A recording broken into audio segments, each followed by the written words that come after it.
সুপ্ৰভাত শ্ৰোতাসকল বন্ধুসকল আজি আপোনালোক এটা অন্য এটা ভিডিঅ'লৈ ৰদালি দৰ্শন ইউটিউব চেনেলৰ ফালৰ পৰা স্বাগতম জনাইছোঁ। একদম মানে খুব ৰাতিপুৱাই আহিছোঁ এই অঞ্চলটোলৈ। এইখন হৈছে নতুন বঙালবৰী গাঁও আৰু এই গাঁৱতে এটা এনেকুৱা সম্পত্তি আছে।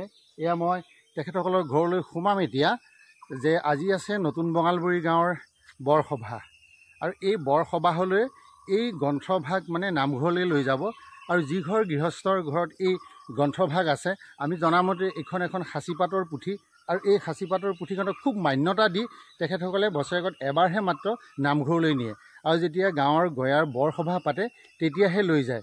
সেইবাবে আজি ৰাতিপুৱাই 5 বজাতে আহিলোঁ আৰু যিজনে গোসাঁই সেৱা কৰে তেখেত ইতিমধ্যে মণিকূট পালেহিয়ে আৰু ময়ো আহি ঠিক সময়তে উপস্থিত হৈছোঁহি। বলকচোন আমি তেওঁলোকৰ এতিয়া ঘৰলৈকে সোমাই যাওঁ আৰু য'ত এই গ্ৰন্থভাগ আছে অৰ্থাৎ সাঁচিপাতৰ পুথিভাগ আছে। এতিয়ালৈকে কোনেও জনা নাই সাঁচিপাতৰ পুথিভাগ কীৰ্তনঘোষা দশম কি হ'ব পাৰে।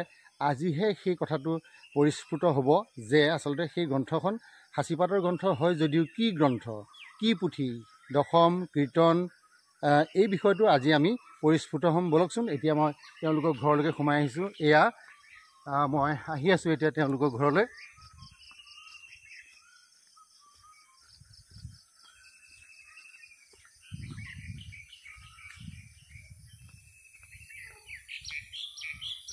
এয়া তেওঁলোকৰ গৃহ এইটো আৰু এয়া পূজাৰীজনে ইতিমধ্যে মণিকূটত প্ৰৱেশ কৰিছে। যি ঘৰ মানুহৰ ঘৰত এই গ্ৰন্থভাগ আছে তেওঁ ইতিমধ্যে মণিকূটলৈ যাবলৈ সাজু হৈছে আৰু এয়া দেখিছেনে ভকতজনে মণিকূটত প্ৰৱেশ কৰিব এতিয়া। বলকচোন মণিকূটৰ পৰা তেওঁ গ্ৰন্থভাগ কেনেদৰে উলিয়াই কি কৰে সেই সকলোখিনি তথ্য মই আজি আপোনালোকক এই ভিডিঅ'ৰ জৰিয়তে জনাম বাৰু।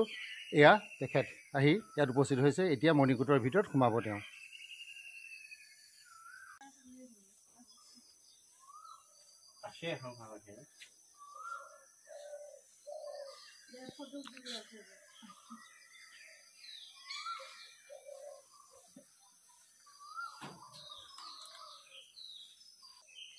যি গ্ৰন্থই নহওক বাৰু আমি পৰৱৰ্তী সময়ত আপোনালোকক জনাব পাৰিম। এতিয়া এইফালে চাওকচোন, এইফালে চাওকচোন। হেৰি নামঘৰলৈ নিয়া হ'বনে ইয়াতে চাম?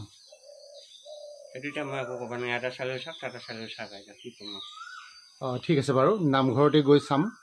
2-4জন ভকত বৈষ্ণৱ আহিব, আমি এতিয়াই চামগৈ। খালি আপুনি কেনেকৈ লৈ যায় তালৈ নিয়মটো সেইটো মই ভিডিঅ' কৰিম এতিয়া। সুপ্ৰভাত শ্ৰোতাসকল। শ্ৰীমন্ত শংকৰ হৰি ভকতৰ জানা যেন কল্পতৰু তাহান্ত বিনাই নাই নাই নাই আমাৰ পৰম গুৰু ৰাম আমাৰ পৰম গুৰু। মই আগতেও কৈছোঁ যে আজি এটা বিশেষ উদ্দেশ্যলৈ এই ৰাতিপুৱাই মই আহিব লগা হ'ল আৰু মোৰ উদ্দেশ্য হৈছে এই গৃহস্থ ভাগৰ ঘৰতে মণিকূট ভাগত আমি য'ত থিয় হৈ আছোঁ এয়া মণিকূট। এই মণিকূট ভাগতে সেই গ্ৰন্থভাগ আছে। ইতিমধ্যে গৃহস্থৰ সৈতে মই কথাটো জানিবলৈ বিচাৰিম যে এই গ্ৰন্থভাগ কেতিয়াৰ পৰা আছে, কেনেদৰে আছে, সেই বিষয়ে মই জানিব বিচাৰিম। আৰু ইতিমধ্যে গাঁৱৰ গঞা এয়া হৈছে পূজাৰীগৰাকী, যিগৰাকীয়ে মূৰত তুলি নামঘৰলৈ নিব আৰু এয়া ৰাজহুৱা সকামৰ বা ৰাইজৰ ছেক্ৰেটাৰী আপুনি হয়নে? পাঠেক। আৰু এয়া হৈছে ঘৰৰ গৃহস্থ। এইজনেই হৈছে গৃহস্থ। আমি তেওঁৰ পৰা জানিব বিচাৰিম যে এই গ্ৰন্থভাগ কিমান দিনৰ পৰা আছে আৰু কোনে মানে স্ৰষ্টা সেই বিষয়ে আমি জানিব বিচাৰিম। প্ৰথমতে মই যে তোমাৰ পৰিচয়টো কোৱা। নমস্কাৰ, মোৰ নাম শ্ৰী অৰবিন্দ ডেকা। হয়, গাঁওখনৰ নাম? গাঁও হৈছে নতুন বঙালবৰী। ঠিক আছে, মই এতিয়া জানিব বিচাৰিছোঁ এই যে ইয়াতে সাঁচিপাতৰ গ্ৰন্থ এভাগ আছে বুলি কোৱা হৈছে হয়নে? এই গ্ৰন্থভাগ কিমান দিনৰ, কেতিয়াৰ পৰা আছে সেই বিষয়ে যদি কৈ দিয়া যায় আমাৰ শ্ৰোতা দৰ্শকসকলে গম পাব যে এটা আপুৰুগীয়া সম্পদ ইয়াতেই আছে হয়নে? নতুন বঙালবৰী গাঁৱত সেই বিষয়ে অকণমান জানিব বিচাৰিছোঁ। গ্ৰন্থভাগ কিমান দিনৰ, কিমান পুৰণা? ঠিক আছে বাৰু, মই জানিব পৰা মতে কওঁ আৰু। এতিয়া ধৰক মোৰ বয়সটো 50ৰ ঊৰ্ধত হৈছে বাৰু। কথা হ'ল কি আমি ক'ব পৰা যেতিয়াৰ পৰা কিবা এটা আমাৰ ধাৰণা জন্ম হয় কিবা এটা কথাৰ, সেই তাৰ আগৰ পৰাই আমি পুথিভাগ দেখিছোঁ আৰু তেতিয়াৰ পৰাই ধৰক আমাৰ অভাজনৰ ঘৰতে মানে পুথিভাগ আমি উত্তৰাধিকাৰ সূত্ৰে হয়। আমাৰ ককা আজো ককা দিনৰ পৰা এই পুথিভাগ পোৱা বুলি আমি ধাৰণা কৰিব পাৰিছোঁ আৰু তেতিয়াৰ পৰাই ধৰক তেনেকৈ চলি আহিছে বৰ্তমানলৈ। পুথিভাগ যে ইয়াত আছে কেতিয়াবা চোৱা হয়নে, খুলি চোৱা হয়নে? খুলি চোৱা ঠিক ধৰক আমি তেনেকৈ দেখা নাই বা আমি হ'লেও তেনেকৈ কৰি পোৱা নাই। কথা হ'ল কি পুথিভাগত কি আছে কি পুথি সেই বিষয়ে আজিলৈকে তেনেকৈ জ্ঞাত তেনেকৈ হোৱা নাই, কাৰণ পুথিভাগ যিহেতু তাৰমানে ব্যাখ্যা হোৱা নাই বা চোৱা কৰা হোৱা নাই তেনেকৈ, গতিকে আমি মানে সেই বিষয়ে ধাৰণাটো আমাৰ নাই। গতিকে ঠিক আছে, ঠিক আছে। আজি প্ৰতি বছৰে কি তোমালোকৰ ঘৰৰ পৰাই এই পুথিভাগ ৰাজহুৱা বৰসবাহলৈ নিয়া হয় নেকি? ৰাতিপুৱা লৈ যায় আকৌ গধূলি আনি থৈ দিয়ে? হয়, বৰনামঘৰত তাৰমানে পূজাভাগ কৰি আকৌ সন্ধিয়া সময়ত আকৌ প্ৰতিষ্ঠা কৰি সেইটো মানে মান্যতা দিছে তেখেতসকলে, যে তেখেতসকলেও চোৱা নাই যে গ্ৰন্থভাগ কি হ'ব পাৰে। সাঁচিপাতৰ বা মণ্ডলী কাগজৰ, তোলাপাতৰ এইবোৰ কথা তেওঁলোকে এতিয়ালৈকে জ্ঞাত হোৱা নাই বা তেওঁলোকে চোৱাও নাই। তেওঁলোকৰ ককা আজো ককা পিতামহৰ দিনৰ এইখন গ্ৰন্থ, কমেও হয়তো 200 বছৰ অধিক হ'ব পাৰে। গতিকে বলকচোন আমি এতিয়া এই পূজাৰীগৰাকী আছে বা যিয়ে তেওঁ মানে গ্ৰন্থভাগ মণিকূটলৈ নিয়ে, আৰু এটা মই জনাত তেওঁলোকৰ এই গৃহস্থ ঘৰৰ এগৰাকী মহিয়সীয়ে তেওঁক দায়িত্ব দি থৈ গৈছে যে বছৰেকত এবাৰ বৰসবাহলৈ নিব আৰু বৰসবাহৰ পৰা গধূলি আনি আকৌ প্ৰতিষ্ঠা কৰিব। সেই বিষয়ে অকণমান ক'লে ভাল লাগিব। এতিয়া কি নিয়মত লোৱা হৈছে বা কেনেকৈ নিয়া হ'ব? এতিয়া কেনেকৈ নিয়া হ'ব মানে যিজন গুৰু নেকি মই সন্ত ভজিলোঁ, তেওঁ কৈছে যে এই পুথিখন নামঘৰলৈ বছৰেকত এবাৰহে যাব, আৰু সেইবাৰ যোৱাৰ পিছত তেওঁ যিভাৱে যাব আৰু সেইভাৱে আহি আকৌ নিজৰ মণিকূটত আহি আসনত বহিব। কথা ইমানখিনিয়ে তাৰমানে। ঠিক আছে, আমি এতিয়া চাম যে নামঘৰলৈ যাম আমি, এখেতে লৈ যাব মূৰত তুলি সেই গ্ৰন্থভাগ কি গ্ৰন্থ আমি দুই এজন ভকত বৈষ্ণৱৰ সৈতে একেলগে লগ লাগি চাবলৈ যত্ন কৰিম। আৰু যিহেতু পাঠকগৰাকী আছে, মই পাঠকগৰাকীৰ মুখৰ পৰা অকণমান জানিব বিচাৰিছোঁ, আপুনি কি ভাবে গ্ৰন্থখনৰ বিষয়ে? আপুনি কি ভাবে? গ্ৰন্থখনৰ বিষয়ে কিনো ভাবিম এতিয়া, কাৰণ এই তেনেকৈ পৰ্যায় এই নামঘৰলৈ বছৰেকৰ মূৰত এবাৰ নিয়ে আৰু অনা হয়। তাৰ বাহিৰে আৰু পুথিখন খুলি পেলাইও কেতিয়াও চোৱা হোৱা নাই। গতিকে তাত কি আছে আমি এতিয়ালৈকে জানিব পৰা হোৱা নাই। হয়তো আজিহে হয়তো মানে গ্ৰন্থভাগৰ যিটো বিশেষত্ব সেইটো প্ৰকাশ পাব চাগে, নহয়নে? ঠিক আছে, মই আপোনালোকক ধন্যবাদ জ্ঞাপন কৰিছোঁ এইকণ সুবিধা দিয়াৰ বাবে। এতিয়া মই অকণ ভাইটিক এই ঘৰখন আৰু এই বাইদেউহঁতক অকণমান দেখুৱাবলৈ দিছোঁ। মই এইফালে আছে, এইফালে এয়া বাইদেউহঁত আছে। মই বাইদেউহঁতৰ ওচৰলৈ আহিছোঁ। বাইদেউ আহকচোন অকণমান। নুসুধো বাইদেউ, এয়া তথাপি কেতিয়াবা দেখিছে আপোনালোকে? পাহৰিছোৱে নহয়, জানাৰ পৰা জানিছোঁ আৰু এতিয়া। আগৰ কিমান দিনত নাজানো আৰু। ঠিক আছে, ঠিক আছে, ভাল হৈছে। বাইদেউ আপুনি কওকচোন, কেনেকুৱা এই গ্ৰন্থভাগ থকাৰ কাৰণে ঘৰত কেনেকুৱা অনুভৱ হয়? এই গ্ৰন্থখন মানে থকাৰ পৰা কিবা এটা আপোন বা গহীন ভাৱ এটা হয়, ভাল লাগে আৰু বিশ্বাস এটা ভগৱানৰ প্ৰতি। গতিকে গ্ৰন্থখন আমি খুব আদৰে ৰাখিছোঁ আৰু খুব যত্নৰে ইয়াক পালন কৰি আছোঁ। গতিকে তাত হয়তো কিবা ভুল ভ্ৰান্তিও হ'ব পাৰে, সেইটো ভগৱানৰ কথা। নিশ্চয় ভগৱানে ভুল নধৰে। কালি আমি গম পাইছোঁৱে যে নিজৰ সন্তানক যেনেদৰে ৰখা হয়, ঠিক তেনেদৰে শাস্ত্ৰভাগকো বোলে তেনেদৰে ৰাখিব লাগে, হয়নে? গতিকে আপোনালোকে ইমান ধুনীয়াকৈ মণিকূটত ৰাখিছে, সেইটো একো অপৰাধ হোৱা নাই। কিন্তু এটা কথা আজি পৰিস্ফুট হ'ব যে গ্ৰন্থখন কি আচলতে, দশম কীৰ্তন ভাগৱত কি হয়, সেই বিষয়টো আজি হয়তো নামঘৰতে পৰিস্ফুট হ'ব। বলকচোন এতিয়া পূজাৰীগৰাকীয়ে গ্ৰন্থভাগ মূৰত তুলি নামঘৰলৈ নিব, সেয়া মই আপোনালোকক কেনেদৰে লৈ যায় তেওঁ দেখুৱাবলৈ যত্ন কৰিম। এয়া তেখেতসকলে সেৱা ধৰিছে গ্ৰন্থভাগক।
এয়া গ্ৰন্থভাগ ইতিমধ্যে মূৰত লৈ নামঘৰলৈ লৈ আহি আছে।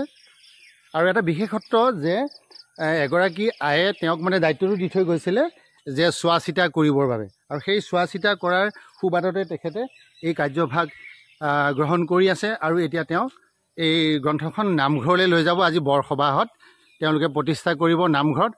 তাৰপিছত আকৌ গধূলিলৈকে তেওঁ এই গ্ৰন্থভাগ মণিকূটত আহি থ'বহি। ব'লকচোন এতিয়া তেওঁ নামঘৰলৈ গৈ আছে, ময়ো লগে লগে গৈ থাকিম এতিয়া।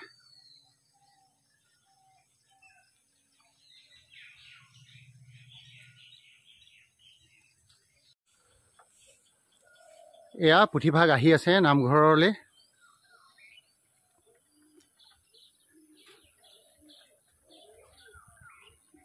খুব ৰাতিপুৱাই তেখেতসকলে লৈ আহিছে।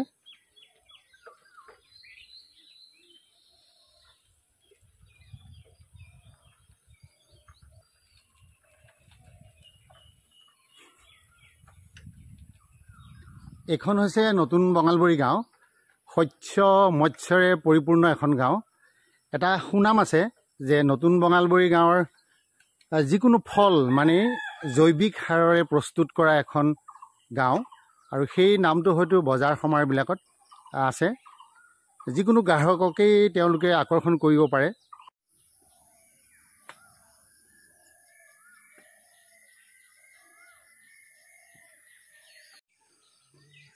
ইতিমধ্যে তেখেতসকলে নামঘৰ পাবলৈ আৰু বেছি দূৰ নাই, অকণমান আৰু আছে। আহি আছে। এয়া নামঘৰ। আজি যিহেতু বৰসবাহ আছে, এতিয়া কলৰ পুলি পুতিছে। এইটোৱে হৈছে নতুন বঙালবৰী হৰি মন্দিৰ। ইয়াতে তেওঁক প্ৰতিষ্ঠা কৰিব এতিয়া।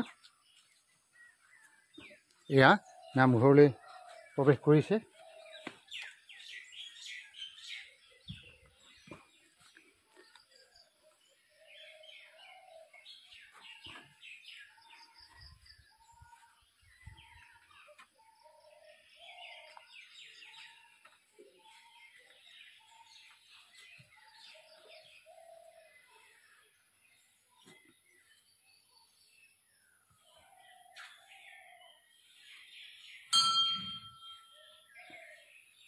এই নামঘৰৰ মণিকূটভাগ নতুনকৈ সজাই আছে বাবে অকণমান আপোনালোকে হয়তো নামঘৰটো দেখাত অলপমান অপৰিপাটি পাব। তথাপিও এয়া তেখেতসকলে নামঘৰটো সজাই আছে এতিয়া।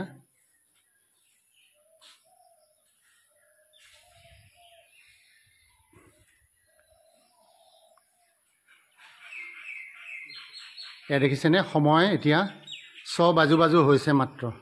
6 বাজিবলৈ 10 মিনিট বাকী আছে। মই বৰ সোনকালে আহিলোঁ, আজি 5 বজাতে আহিছোঁ এই ভিডিঅ'টোৰ কাৰণে।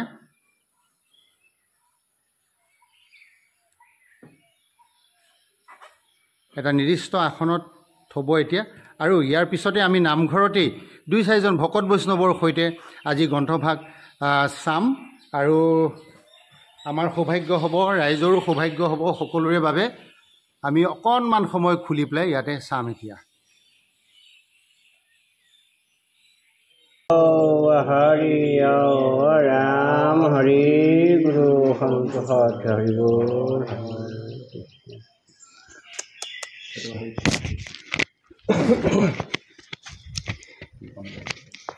ভক্তিভাৱে এটি সেৱা ধৰিছোঁ এই গ্ৰন্থভাগলৈ। আজি আমি দেখা পাম কি গ্ৰন্থ এইখন। এয়া ভকতসকল আছে। ইতিমধ্যে আৰু এগৰাকী ভকত আহি আমাৰ মাজত সংযুক্ত হৈছেহি, বাবুল ডেকা। এখেতসকলক আপোনালোকক মই আগতে পৰিচয় কৰাই দিছোঁৱেই। মই অকণমান তামোল পাণৰ বঁটাভাগ অকণমান আগলৈ দি পেলাই গ্ৰন্থভাগ অকণমান পিছলৈ আনিবলৈ অনুৰোধ জনাইছোঁ। তেহে আমি চাবলৈ পাৰিম কি গ্ৰন্থ আচলতে। আজি নতুন বঙালবৰী গাঁৱৰ কাৰণে এটা বৰ সৌভাগ্যৰ দিন বুলি ভাবিছোঁ। কাৰণ এই গ্ৰন্থভাগ ইমান দিনে আমি দেখা নাছিলোঁ বা তেখেতসকলেও দেখা পোৱা নাছিলে কি গ্ৰন্থ হয়। আজি নামঘৰৰ পবিত্ৰ মজিয়াতে আজি আমি সেই গ্ৰন্থভাগ চাবলৈ সকলোৰে সৌভাগ্য হ'ব।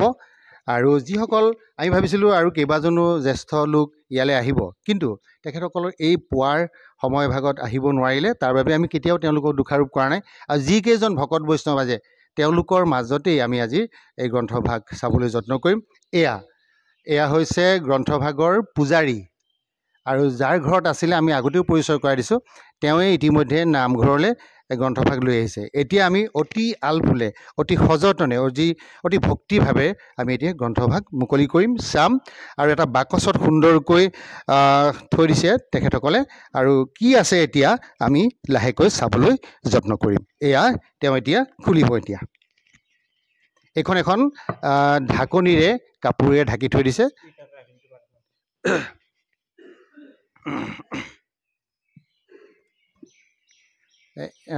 একেবাৰে খুলি দিয়ক।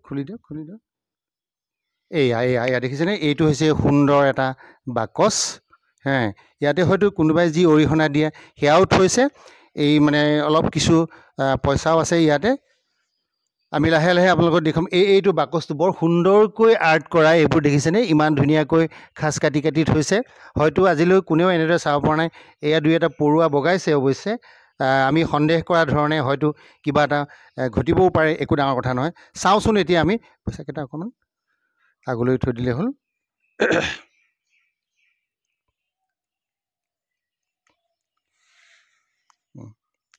লাহে লাহে আমি এতিয়া এই গ্ৰন্থভাগ সকলোৱে চাবলৈ যত্ন কৰিম। মই ভাবিছোঁ এটা হৰিধনি এটা দিব সকলোৱে গ্ৰন্থভাগ যেতিয়া উলিয়াই দিয়া হ'ব, হয়নে? সি এটা আমাৰ যিহেতু পৰম্পৰা। আজি আমি এটা নতুন তথ্য উদ্ঘাটন কৰিবলৈ গৈ আছোঁ। এই গ্ৰন্থভাগ আচলতে কি, সেই কথাটো আজি আমি পৰিস্ফুট হ'ম। অতি সযতনে ৰাখিছে। এয়া দিয়কচোন। কৃষ্ণ হৰি ৰাম সন্তোষৰ অৰ্থে হৰি। এই প্ৰভু ভগৱন্ত অনন্ত ঈশ্বৰ, এই প্ৰপন্ন জনতাৰ এ তুমি প্ৰিয়তম পৰম দেৱতা, জানিয়া লৈলো শৰণ ৰাম, জানিয়া লৈলো শৰণ। এই প্ৰভু সৰ্ব অপৰাধ মৰিখন কৰিবা। আজি তোমাক আমি চাবলৈ আহিছোঁ, আমি চাম, তাৰ বাবে আপোনাক আগতীয়াকৈ ক্ষমা বিচাৰিছোঁ। এতিয়া ওলোৱা।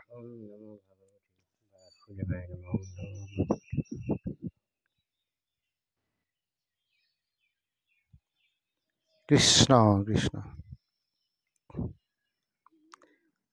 এয়া এখন গামোচাত সুন্দৰকৈ মেৰুৱা হৈ আছে। আৰু এই ব্ৰহ্ম পোৱাটো সঁচাকৈ আজি এটা সুন্দৰ পৰিৱেশত আমি এই গ্ৰন্থভাগ চাবলৈ উদ্গ্ৰীৱ হৈ আছোঁ সকলোৱে। আজি ইমান দিনে 200 বছৰৰ আগৰ পৰাই এই গ্ৰন্থভাগ এইখন গাঁৱত আছে, কিন্তু আজিলৈ কোনেও দেখা নাছিল। এটা নিৰ্দিষ্ট নিয়মৰ মাজেৰে নামঘৰলৈ লৈ আহে, তাকো বছৰেকত এদিন। যেতিয়া এইখন গাঁৱত বৰসবাহ পাতে, আজি জেঠৰ কিমান তাৰিখ? 6 তাৰিখ। আজি 6 তাৰিখ। এই জেঠ মাহত তেখেতসকলে কি কৰে, ৰাজহুৱা সকাম পাতে বা বৰনামঘৰত বৰসভা পাতে। তালৈকেহে এই গ্ৰন্থভাগ আহে, আৰু তাৰ সুবাদতে আজি আমি ইয়াত পালোহি। এয়া আমি সঁচাকৈ আচৰিত হৈছোঁ। কোনফালে ওপৰ ভাগটো কোনটো হ'ব এতিয়া? এইটোৱে ওপৰৰ ভাগ নে? গ্ৰন্থখনৰ নাম কি হ'ব পাৰে? মই অকণমান চুই চাইছোঁ। কৃষ্ণ।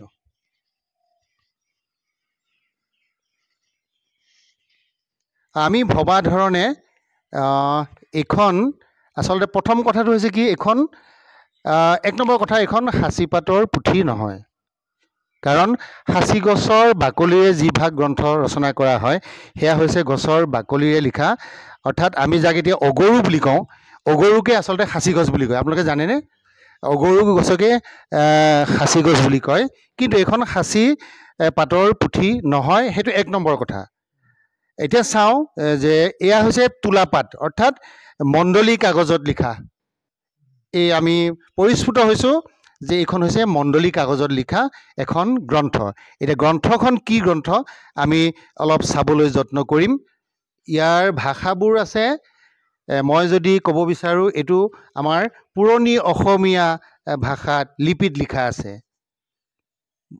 এইখন ধৰকচোন, অকণমান মিলাই দিম বাৰু পিছত মই। ইয়াত কিন্তু ওপৰত কোনো নামটো নাই।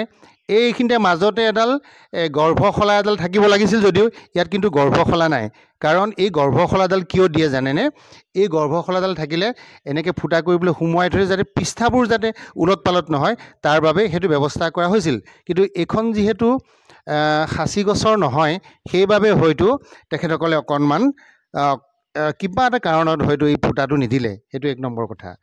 আৰু মই চাবলৈ যত্ন কৰিছোঁ, পুৰণি অসমীয়া ভাষাত লিখা আছে আৰু ইয়াত পদৰ সংখ্যাবোৰ সুন্দৰভাৱে দিয়া আছে।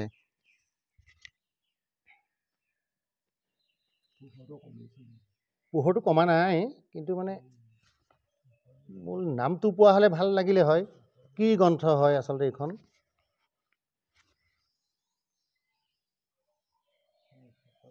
(2304) নম্বৰ। প্ৰথম পাত অকণমান লেতেৰা হৈছে, নামটো এতিয়া উলিয়াব পৰা নাই।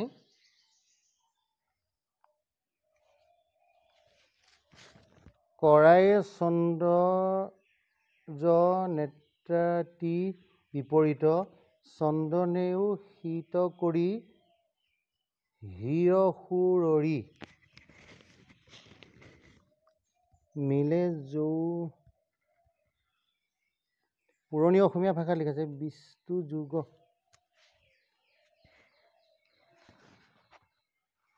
সৰ্বসুখ দাতা সদা, জয় জগতৰ পুৰু জয়তৰ নাশনৰ জগতী, জয়তক।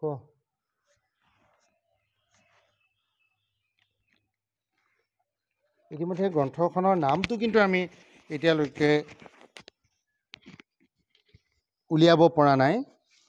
ক'ত লিখা আছে এতিয়াও আমি ধৰিব পৰা নাই। তথাপি আকৌ কৈছোঁ, এইখন সাঁচি গছৰ সাঁচিপাতৰ পুথি নহয়, তোলা পাতৰ। এয়া দেখিছেনে? এখন এখন পাতত তেওঁলোকে কি কৰি থৈছে, এয়া এঠা লগাই মানে ডাঠ কৰি পেলাই তেওঁলোকে ৰচনা কৰিছিলে।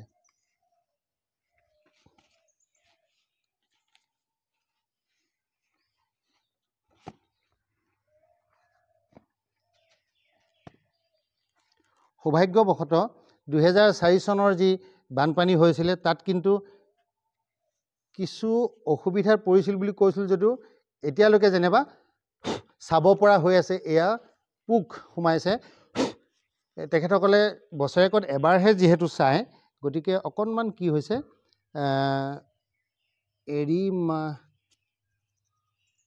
ক্ৰোধে চক্ষু পকাই সম নেচাও। পুৰণি অসমীয়া লিপিত লিখা আছে, গতিকে পঢ়িবলৈ অকণমান টান হৈছে। তথাপি এইটো এটা খাটাং হ'লো যে এইখন সাঁচি গছৰ নহয়, সাঁচিপাতৰ পুথি নহয়, এইখন হৈছে তোলাপাতৰ। মই অকণমান এপাত এপাতকৈ আপোনালোকক দাঙি দেখুৱাইছোঁ। মই পৃষ্ঠাটো মনত ৰাখিছোঁ, মিলাই দিম। এয়া দেখিছেনে? এয়া সাঁচি গছৰ বাকলি হোৱা হ'লে একদম চিধা হৈ থাকিলেহেঁতেন গছৰ বাকলি। এয়া কিন্তু সাঁচি গছৰ নহয়। এই গ্ৰন্থখন কি গ্ৰন্থ এতিয়ালৈ মানে মই নামটো নাপালোঁ, আমি মূল নামটো পোৱা নাই এতিয়ালৈকে।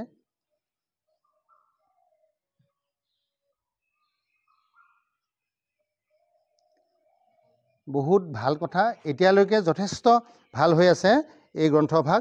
আমি আশা কৰিছোঁ এই গ্ৰন্থভাগক আমি কি কৰিম, এটা কথা দি যাব পাৰোঁ যে ইয়াক লেমিনেশ্যন কৰি পেলাই আৰু 100 বছৰৰ বাবে ইয়াক কি কৰিব লাগিব, সংৰক্ষণৰ ব্যৱস্থা কৰাৰ এটা আমি পদ্ধতি লৈছোঁ। সেইবাবে আজি এনেদৰে এখেতসকলৰ ওচৰলৈ আহিলোঁ। আৰু আমি বেছি দেৰি নকৰোঁ। এটা কথাই খাটাং হ'লোঁ যে এইখন সাঁচি গছৰ পাতত লিখা সাঁচি পাতৰ পুথি নহয়, তোলা পাতৰ পুথি, মণ্ডলী কাগজত লিখা পুথি। আমাৰ বিশেষজ্ঞসকল আছে আৰু বিশেষজ্ঞসকল এদিন আহি আকৌ আমি এনেদৰে চাম, সেৱা সৎকাৰ কৰি তাৰপিছত এই ভাষাটোৰ বিষয়ে আমি বা লিপিটোৰ বিষয়ে জানিব পাৰিম। কিন্তু নামটো পোৱা হ'লে আমাৰ বাবে খুবেই ভাল কথা আছিলে। পৃষ্ঠা নম্বৰো নাই ইয়াত, কেনেদৰে মানে চোৱা হ'ব। হৰিৰ চৰণ চিন্তিও চিত্ত, হৃদয়ে সৰ্বথা, চাইলা দয়া দৃষ্টিক কতৰূপাময়। অলপ অলপ ধৰিব পাৰিছোঁ যে পৰমানন্দ তৈলদেশিত,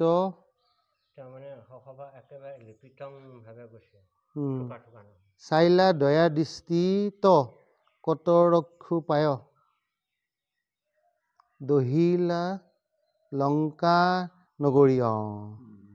দহিলা লংকা নগৰী, ৰাৱণৰ মাথ কাটিলা হা নাথ, মানিলা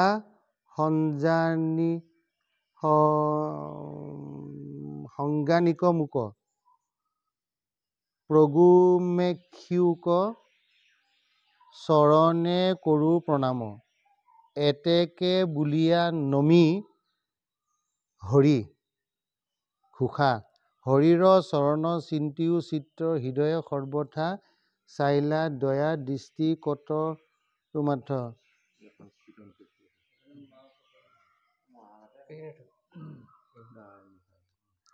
কানিৰ টোকালি বিচাৰি মানিলা। ঠিকে আছে, অলপ অলপ পঢ়িব পাৰিছোঁ যদিও একেবাৰে পাকৈত নহ'লোগৈ।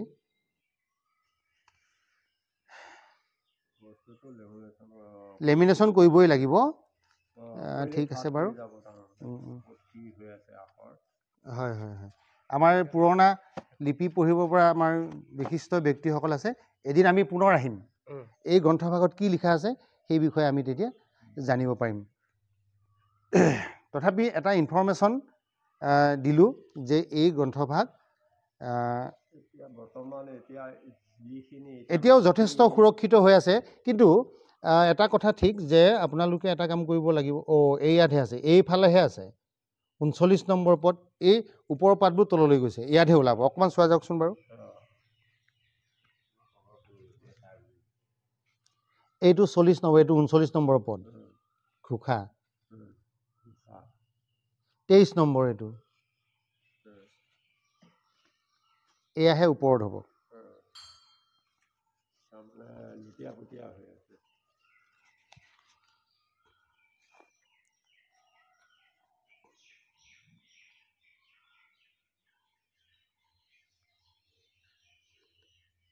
তোমাৰ প্ৰসাদে ৰাজা ভৈলা 35 39 এইটো 1 2 এইটো ওলাইছে। হা আছে আছে। নাৰায়ণ ঘোষা জয় হৰি গোবিন্দ নাৰায়ণ। য়েছ, কীৰ্তন পুথি এখন। এতিয়া আমি খাটাং হ'লোঁ। এয়া জয় হৰি গোবিন্দ নাৰায়ণৰ নাম কেশৱ হৰি ৰাম কেশৱ হৰি, হয়নে? ঘোষা নাৰায়ণ ইন্দ্ৰক থাপিলা বলিক নিকালি। এয়া পাইছোঁ, এতিয়া পাই গৈছোঁ যে এইখন একেবাৰে খাটাং কীৰ্তন পুথি। এইটোহে প্ৰথম পৃষ্ঠা, এইটোহে প্ৰথম পৃষ্ঠা। কাৰণ এয়া ঘোষাৰ নম্বৰ দিয়া আছে, সেইমতে চাব লাগে। তোমাক কৰিলেক হৰি ইন্দ্ৰক থাপিলা বলিক নিকালি ঘোষা। পিছৰখিনি ওলাব বাৰু। ঠিক আছে, হয়, এইটো হ'ল প্ৰথম পৃষ্ঠা। আমি আমি আমি খাটাং হ'লোঁ এই গ্ৰন্থভাগ কীৰ্তন পুথি বুলি পেলাই। ইয়াত আৰু কোনো দ্বিধা নাই। হয় হয়, কীৰ্তন কীৰ্তন সুন্দৰভাৱে আমি গম পালোঁ। তোমাৰ প্ৰসাদে ৰাজা ভৈলন্ত ভক্ত ত্ৰিবিনয়ক কৰিলা সেৱক। ঠিক আছে, বৰ ধুনীয়া লাগিল। বস্তুটো তাৰমানে গোটেইখন আনিবি এতিয়া, থৌ জেগা লাগিব। 14 নম্বৰ এখন ঘোষা নৰহৰি গোবিন্দ গোবিন্দ গোবিন্দ। ক'ত আছে এই পদটো জানে সকলোৱে? 15 নম্বৰ, হয়নে? জাক মাৰিলে। ঠিক আছে, আমি বহুত বহুত ধন্যবাদ জ্ঞাপন কৰিছোঁ। এটা ইনফৰ্মেশ্যন জনালোঁ যে এইখন কীৰ্তন পুথি হয় বুলি আমি খাটাং হ'লোঁ। পাতবোৰ ওলট পালট হৈ আছে যদিও পৰৱৰ্তী সময়ত আমি যেতিয়া আকৌ এবাৰ আহিম তেতিয়া হয়তো বিশেষজ্ঞসকলৰ সৈতে আমি আহি এইখিনিতে কিবা এটা লিখা আছে, অকণমান চাবলৈ যত্ন কৰিছোঁ।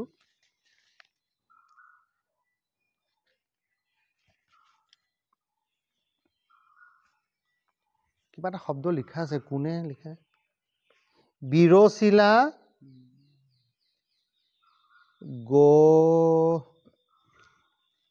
বিৰচিলা কোনোবা এজনে লিখাটো হয়। ইয়াত বিৰচিলা লিখা আছে। তেওঁলোকৰ বংশৰ কোনোবা মানুহৰ নাম জানে নেকি আপোনালোকে? বংশ বুলি পেলাই বাপেকৰ লাগি জানো সিফালে নাজানো। নামটো কি আছিলে? গোপাল।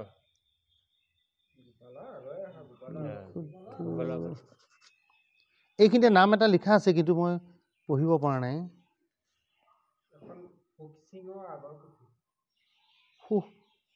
সুষ্টকু শিৰিয়তে। আচ্ছা হ'ব বাৰু। এতিয়া সময় গৈ আছে আপোনালোকৰ, হয়নে? গতিকে মই আপোনালোকক বহুত বহুত ধন্যবাদ জ্ঞাপন কৰিছোঁ এইকণ সুবিধা দিয়াৰ বাবে, এনেদৰে পুথিখন চাবলৈ। আজি আপোনালোকেও খাটাং হ'ল যে পুথিখন আচলতে কীৰ্তন পুথি হয়। এই কথাটো আপোনালোক খাটাং হ'ল বা আমিও খাটাং হ'লোঁ। আৰু শেষত আপোনালোকক বহুত বহুত ধন্যবাদ জ্ঞাপন কৰিছোঁ। এটা কথা মোৰ সদায় হয় যে মই যেতিয়ালৈকে ইমানবোৰ পুথি উদ্ঘাটন কৰিছোঁ, তথাপি মই এবাৰ পুথিভাগক মূৰত লওঁ। গতিকে মই পুথিভাগক মূৰত ল'ম এতিয়া, কাৰণ এইটো মোৰ মানে প্ৰভু ভগৱন্তৰ প্ৰতি এটা শ্ৰদ্ধা। গতিকে প্ৰভু ভগৱন্তই যাতে এটা কৃপা বৰ্ষণ কৰে তাকেই কামনা কৰি মই তেওঁক শিৰত লৈছোঁ। আৰু এনেদৰে বিভিন্ন কথা বতৰাৰ বাবে হয়তো যি অপৰাধ হ'ব পাৰে তাৰ বাবে মই সৰ্ব অপৰাধ মাৰ্জনা কৰি বুলি ভগৱন্তৰ পুৰুষৰ ওচৰত সেৱা ধৰিছোঁ। আৰু এতিয়া আমি সকলোৱে খাটাং হ'লোঁ যে এইখন কীৰ্তন পুথি হয়, আৰু 2 নম্বৰতে হৈছে এইখন সাঁচি পাতৰ পুথি নহয়, আৰু এইখন হৈছে তোলা পাতৰ পুথি, অৰ্থাৎ মণ্ডলী কাগজত লিখা এখন পুথি। পিছত সকলোকে পুনৰবাৰ শ্ৰদ্ধা জনাইছোঁ। আৰু আজি এই হৰিনামঘৰত এনেদৰে আমি গ্ৰন্থভাগ উলিয়াব পৰাৰ বাবে সকলোকে ধন্যবাদ জ্ঞাপন কৰিছোঁ আৰু হৰি মন্দিৰক সেৱা জনাইছোঁ। শেষত পুনৰবাৰ সকলোকে শ্ৰদ্ধা জনাই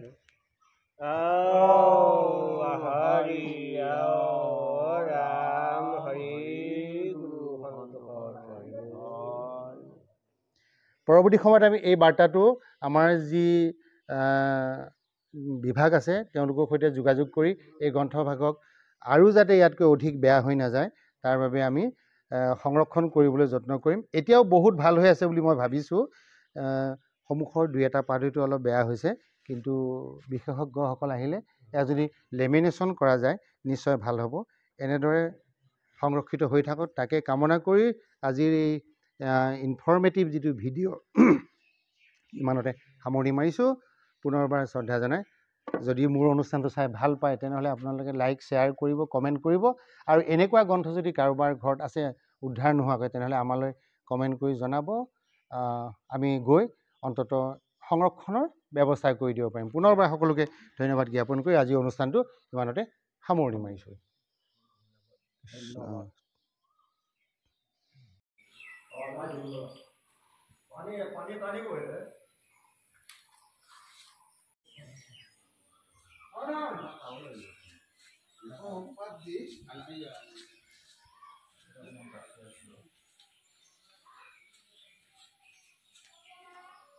এই পুথিভাগত মানে প্ৰথম মানে ফুলপাহ কৰিবই লাগিব। তাত যদি ফুলপাহ নপৰে পূজা ভাগত মানে তাত কিবা এটা মানে অমংগলৰ চিন আৰু দেখুৱাব।